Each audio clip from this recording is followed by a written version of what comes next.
Что ж, друзья, снял головку. Давайте смотреть. Вот здесь, мне кажется, был прорыв газов. Вот видите, следы вот эти вот. Ну, так не слышно было их, скажем так. Вот, но мне кажется, они были здесь. То есть надо притирать. Вот. Значит, следов соприкасания поршня и головки я тоже не вижу. Не наблюдаю я этого. Хотя не факт, может быть, оно и имело место.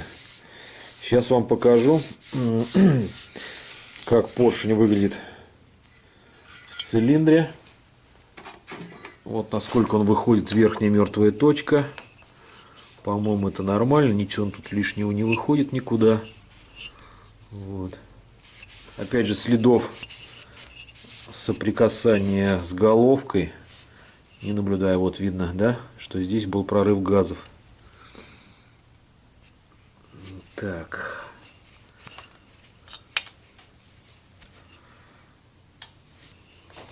Второй ремонт. Все как... Поршень сидит нормально, не болтается, ничего. Поэтому еще будем снимать дальше. Сейчас патрубки отсоединю.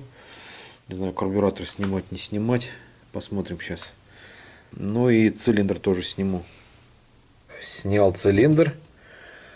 Давайте смотреть. Ничего пока я криминального не вижу. И не думаю, что здесь будет что-то криминальное. Поскольку я так думаю, что все дело у нас... Так, вот лампочку сделаем. Поскольку думаю, что все же это из-за поршня. Из-за бабышки в поршне просаженной. Пойдем смотреть на поршень. Так, ну вот и поршень.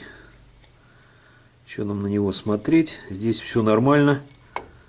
И вот смотрите, как сидит поршень. Я бы не сказал, что он болтается. Чё такое? Смотрите. Поршень вообще нормально. Нет тут никакого биения.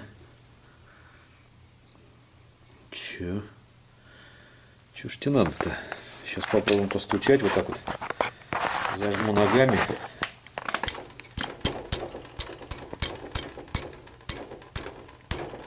Что-то звякает. А, это кольца. Кольца звенят. Думаю, что такое?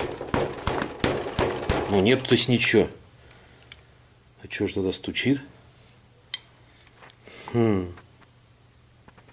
Интересно. Что ж такое-то?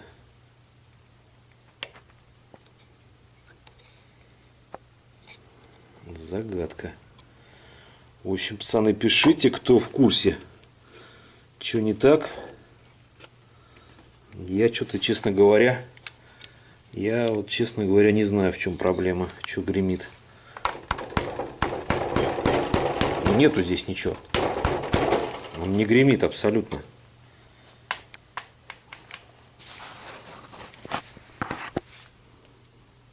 Загадка. Чего может стучать тогда? Вообще не понимаю.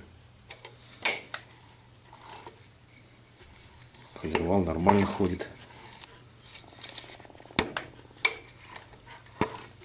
Ничего не это. Не люфточка, ничего. Смотрите-ка. Все плотничком. Ну, просто загадка какая-то. Загадки продолжаются. Короче, так и запишем в названии этого ролика.